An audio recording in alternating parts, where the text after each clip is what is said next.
এই ঘ্রাণটি কিন্তু আসলে অনেক কিছু মনে করে দিচ্ছে। এই সরিষা ক্ষেতের যে ঘ্রাণ, এই ঘ্রাণটা কিন্তু একদম শৈশবে নিয়ে যাচ্ছে। এখানে জমির বিঘা কত করে এখন? বন্ধুরা দেখতে পাচ্ছেন এই কুকুরটি তার মালিকের পিছন পিছন কিন্তু সাঁকোটা পার হচ্ছে। এটাকে বলে প্রভু ভক্ত।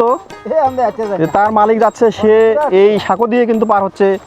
বন্ধুরা এখন আছি নারিশাঘাটে। নারিশাঘাটটি দোহার উপজেলায় অবস্থিত, ঢাকা জেলার দোহার উপজেলা। তো এই নারিশাঘাট থেকে আজকে আমি যাব আবার নন্দলালপুরে, এবং ওখানে একটি গ্রাম মান্নান শেখের গ্রাম। এই মান্নান শেখ নামের এক ব্যক্তির নামেই কিন্তু এই গ্রামটি হয়েছিল, এবং আজকে আমি আপনাদের এই গ্রামের আদ্যপ্রান্ত আপনাদের দেখাবো। চলুন যাওয়া যাক।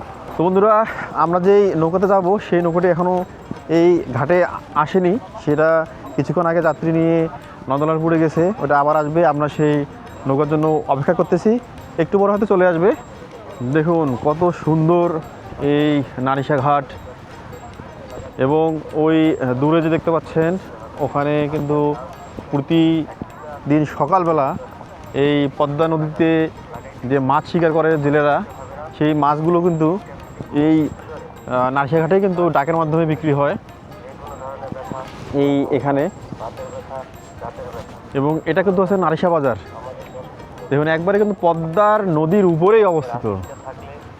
এখানে এখন বাঁধ দেওয়া হয়েছে, এই বাঁধের কারণে কিন্তু এই বাজারটি এখনও টিকে আছে। না হলে এই বাঁধ না থাকলে কিন্তু পদ্মা যে উত্তাল থাকে বর্ষাকালে, এই ভাঙনের ফলে কিন্তু এই নারিশা বাজারটি হয়তো এতদিন বিলীন হয়ে যেত, কিন্তু যেহেতু এখন বাঁধ দেওয়া হয়েছে এই বাজারটি সুন্দরভাবে টিকে আছে।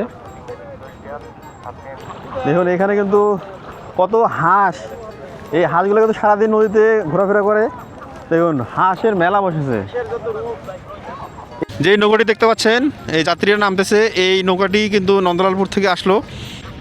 দেখুন কত যাত্রী এখান থেকে নামতেছে, এবং হচ্ছে যে কত যাত্রী এখানে দাঁড়িয়ে আছে। আমরা এখন এই নৌকা করেই সেই নন্দলালপুর চলে যাব। এবং নদীতে কিন্তু দেখতে পাচ্ছেন অনেক নৌকা, এবং এই যে নৌকাগুলো দেখতে পাচ্ছেন এগুলো কিন্তু হচ্ছে বালু টানার জন্য যে বালকেটগুলা, সেগুলা। আমার পিছনে যে নৌকাটি দেখতে পাচ্ছেন এই নৌকা করে কিন্তু আমি আসলাম সেই নারিশা বাজার থেকে। নারিশা বাজার থেকে এসে নন্দলালপুর চরে নামলাম। তো এই চর ধরেই কিন্তু এখন যাব হচ্ছে মান্নান শেখের গ্রামে। এই মান্নান শেখের গ্রামের গল্পই কিন্তু আপনাদের সামনে আজকে তুলে ধরবো। তো যেতে যেতে কথা হবে, চলুন আমরা এখন মান্নান শেখের গ্রামের দিকে যাই। নন্দলালপুর চরে প্রবেশ করতেছি। এইখানে ওয়াজ মাহফিলের একটা গেট, মনে হচ্ছে আমাদেরকে স্বাগত জানানোর জন্য এই গেটটি তৈরি করা হয়েছে। চরের ভিতরে এসেছি, তো এখানে দেখুন সৌর প্যানেল। এই সৌর প্যানেলের মাধ্যমে দেখুন সেচ পাম্প কিন্তু চলতেছে, ছোট্ট একটি মোটর, এটা দিয়ে এখানে পানি দেওয়া হচ্ছে। ওই দেখতে পাচ্ছেন এক চাচা, উনি হচ্ছে জমি তৈরি করতেছে, ওখানে তিনি সবজি বুনবে। তো আমরা আজকে যেই গ্রামে যাচ্ছি, যেই গ্রামের গল্প আপনাদের শোনাতে যাচ্ছি, যেই গ্রাম আপনাদের দেখাতে যাচ্ছি, সেই গ্রামটা কিন্তু ওই দূরে। আমরা এই মাঠের মাঝখান দিয়ে রাস্তা চলে গেছে, আমরা কিন্তু এই হেঁটে হেঁটে সেই গ্রামে যাব। তো সেই গ্রামটির একটু গল্প আপনাদের বলি। এই গ্রামটির নাম মান্নান শেখের গ্রাম, কারণ হচ্ছে মান্নান শেখ নামের একজন লোক যিনি প্রথম সেখানে বাড়ি তৈরি করে, এবং তার দেখাদেখিতে তাকে অনুসরণ করে সেখানে কিন্তু এখন অসংখ্য লোক সেখানে বাড়ি ঘর তুলেছে। এজন্য সেই গ্রামটিকে কিন্তু অনেকেই মান্নান শেখের গ্রাম নামেই কিন্তু চিনে। তো আমরা আজকে যাব সেই মান্নান শেখের গ্রাম, সেই মান্নান শেখের গ্রাম দেখতে যাব। যে দেখুন ছোটো ছোটো পিক আপ এরকম আছে কয়েকটি, যেটার মাধ্যমে যাত্রী পরিবহন করা হয়। কারণ চরে কিন্তু যাত্রী পরিবহনের জন্য আমরা যেমন হচ্ছে নর্মাল জায়গাগুলোতে আমরা হচ্ছে যে অটো আছে, রিক্সা আছে, কিন্তু এখানে কিন্তু অটো রিক্সা নেই। চরে যাওয়ার সময় দেখলাম যে এখানে একটা টিন শেডের মতো ব্যবস্থা দেখতেছি। টিন শেড না, এখানে হচ্ছে খড়ের শেড দিয়ে তৈরি করে একটা শেড, এটা দেখতেছি। দেখি এখানে আসলে কি আছে। শুনলাম যে এখানে নাকি ছাগল পালন করা হচ্ছে, সেটা দেখার জন্য যাচ্ছি। একটা নতুন বাড়িতে এসেছি, দেখুন ঘরটি বানাইছে হচ্ছে ছন দিয়ে, এবং এখানে কিন্তু হচ্ছে যে যিনি এই ঘরটি বানিয়েছে যিনি থাকে, উনি কিন্তু এখানে হচ্ছে যে ছাগলের একটা ছোট্ট খামার করেছে। অনেকগুলো ছাগল দেখতে পেলাম। দেখুন ঘরের ভিতরটি একটু দেখাই। ওয়াও, সুন্দর। এখানে হচ্ছে যে কাপড় দিয়ে ছন দিয়ে তৈরি করা হয়েছে।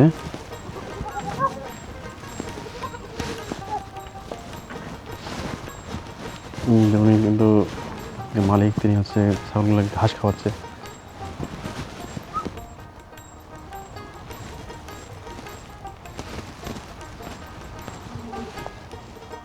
দুটি ছাগলের বাচ্চা, ছোট ছোট বাচ্চা।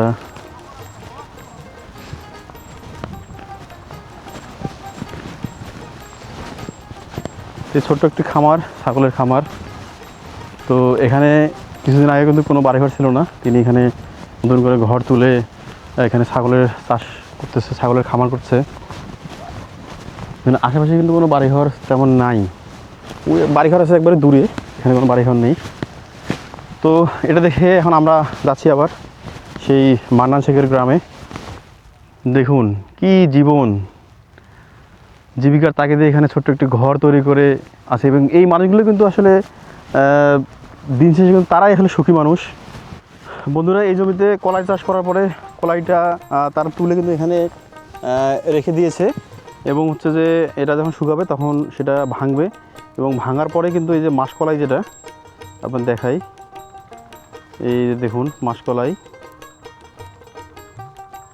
এই যে মাসকলাই, এই মাসকলাইগুলো কিন্তু তারা হচ্ছে যে মাড়াই করার পর এখান থেকে সংগ্রহ করবে। বন্ধুরা দেখুন, এই চরে এখানে সরিষা আবাদ করা হয়েছে, বিশাল বড় সরিষার ক্ষেত, এবং সরিষা ফুল ফুটেছে। কি মোহনীয় রূপ এই সরিষা ক্ষেতের! আসলে এই সরিষা ক্ষেতের রূপ কিন্তু সবাইকে আকৃষ্ট করে। তো দেখুন এই চরে অনেক বড় জায়গা নিয়ে কিন্তু সরিষার আবাদ করা হয়েছে, দেখে খুব সুন্দর লাগতেছে। চরের মাঝখান দিয়ে বালুকাময় রাস্তা, এই বালুময় পথ ধরে হেঁটে চলেছি। আমরা কিন্তু মান্নান শেখের গ্রামের কাছাকাছি চলে এসেছি। বন্ধুরা, মান্নান শেখের গ্রামে চলে এসেছি, যে আপনাদের দেখাই যে মান্নান শেখের গ্রাম। এখানে খাল যে হয়েছে, এখানে খালে দেখতেছি মাছ চাষ করেছে, মাছ দেখতে পাচ্ছি। বন্ধুরা, এই খালটাতে কিন্তু মাছ চাষ করা হয়েছে। ওই মান্নান কাকা কিন্তু এখানে মাছ চাষ করেছে, এবং এই যে ঘরটি দেখতে পাচ্ছেন, ঘর বলবো কি বলবো এটাকে আসলে স্থানীয় ভাষায় কী বলে জানি না। এখানে কিন্তু হচ্ছে থাকে রাতের বেলা থেকে হচ্ছে মাছ পাহারা দেয়, কারণ এখান থেকে কিন্তু যে কেউ সহজে মাছ তুলে নিয়ে যেতে পারে, এবং মাছ কিন্তু আছে এখানে, প্রচুর পরিমাণ মাছ আছে দেখতে পাচ্ছি। এবং আমি কিন্তু এখান থেকে দেখতে পাচ্ছি একটা শোল মাছ, যদিও ক্যামেরার মাধ্যমে এখানে দেখা যাবে না। মোটামুটি এখানে কিন্তু ভালোই মাছ রয়েছে। এটাই কিন্তু হচ্ছে গ্রাম, ওই পর্যন্ত এই গ্রামের বিস্তৃতি।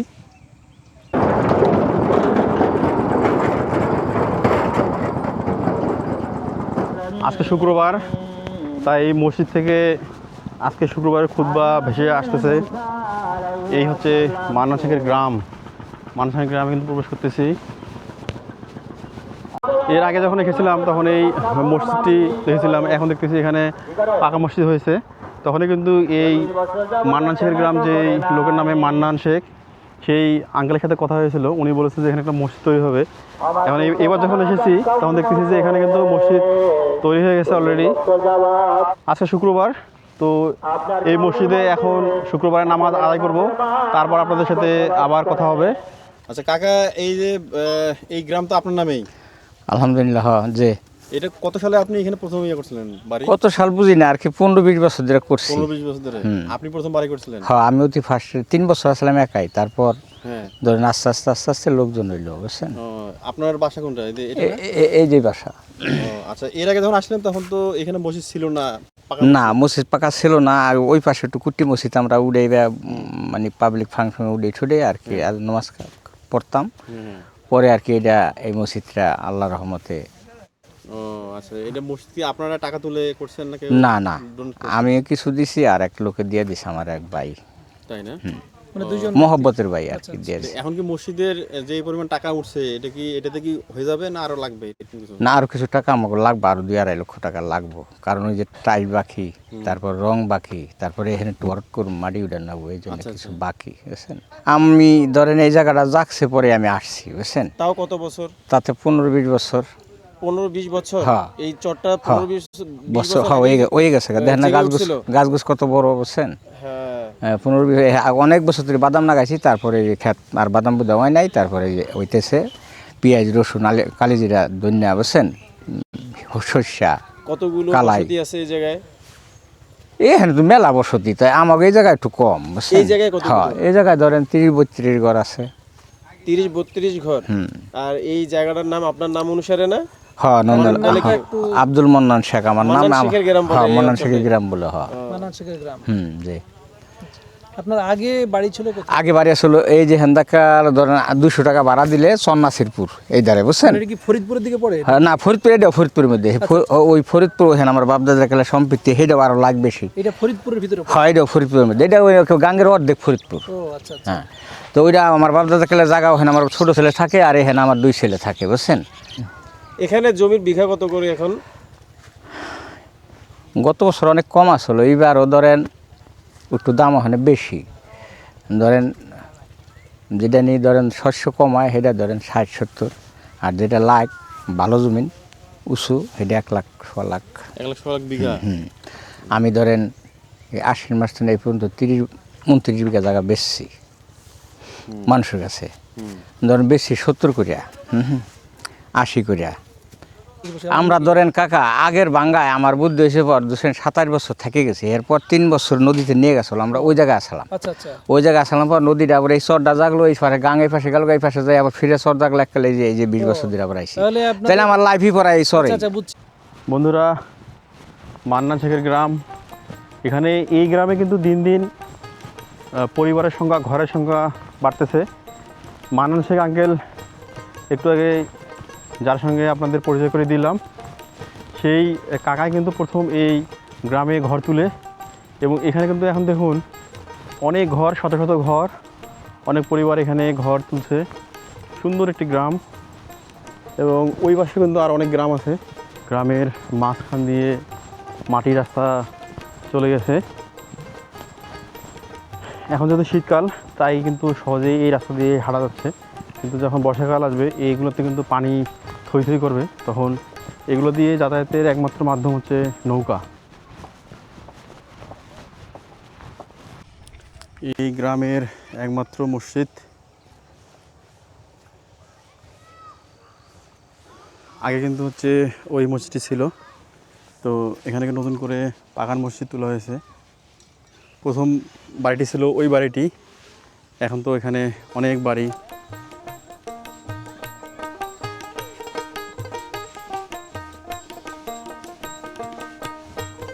বন্ধুরা, এই দেখুন সরিষা ক্ষেত, এবং এই সরিষা ক্ষেতে যে সুঘ্রাণ আসতেছে, এখান থেকে যে ঘ্রাণ আসতেছে, এই ঘ্রাণটি কিন্তু আসলে অনেক কিছু মনে করে দিচ্ছে। এই সরিষা ক্ষেতের যে ঘ্রাণ, এই ঘ্রাণটা কিন্তু একদম শৈশবে নিয়ে যাচ্ছে। যখন গ্রামে সরিষা ক্ষেত থাকতো, সরিষার ক্ষেতের মাঝখান দিয়ে দৌড়াতাম, তখন যে সুঘ্রাণটা পেতাম, সেই সুঘ্রাণে কিন্তু পাচ্ছি এই সরিষা ক্ষেত থেকে। তো যেহেতু এখন সব জায়গাতে কিন্তু তেমন আমাদের গ্রামে আবাদ হয়, কম আবাদ হয়, তো এখানে আসে এই বিশাল সরিষা ক্ষেত দেখুন, দিগন্ত জোড়া সরিষা ক্ষেত। তো গ্রামের সৌন্দর্য আসলে এই শীতকালে একরকম, বর্ষাকালে একরকম, গ্রীষ্মকালে একরকম।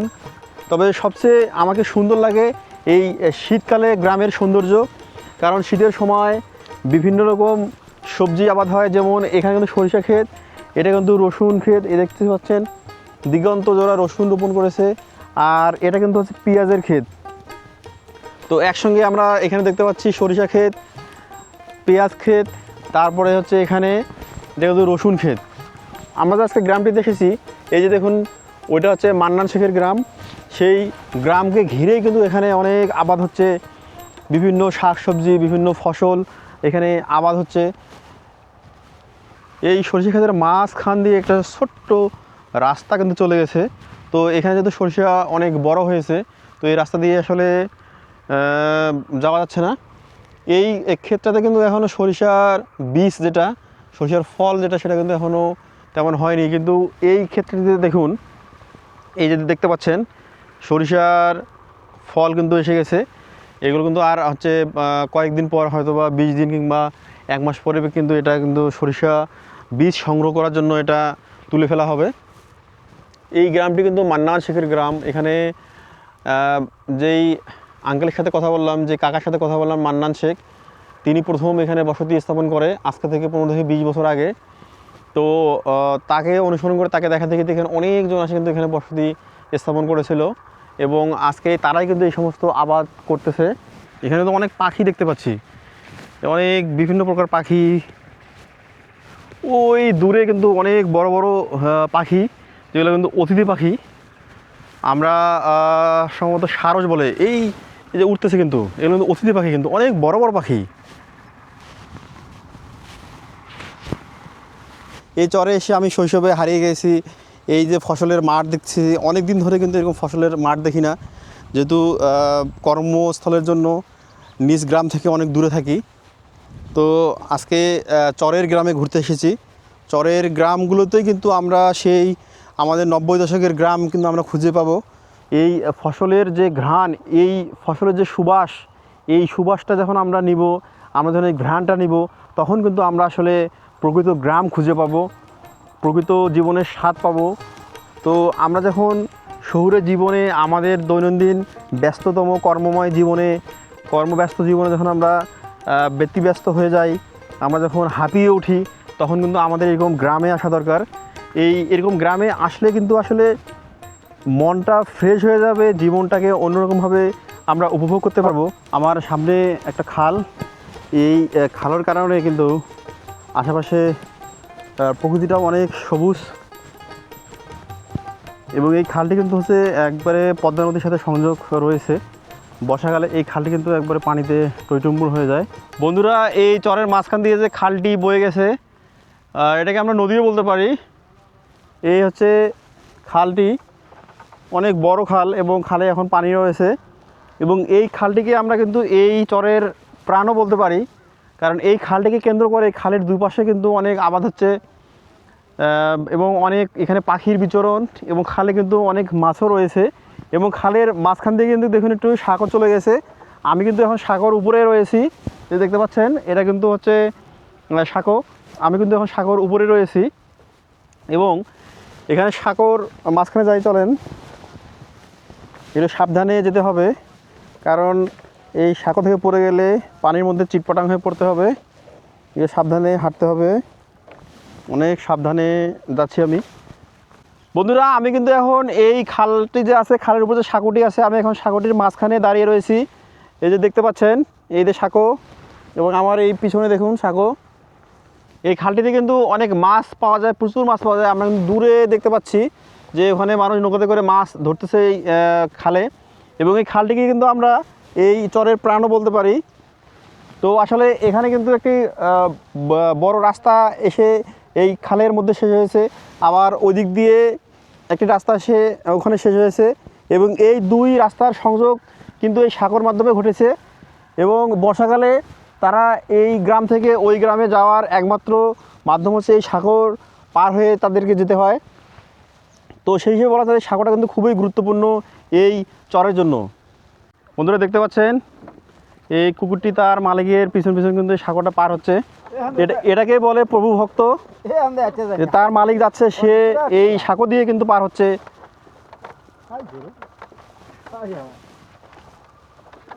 দেখুন, প্রভু ভক্ত এই কুকুরটি তার মালিকের পিছন পিছন এই সরু সাঁকো দিয়ে কিভাবে পার হচ্ছে।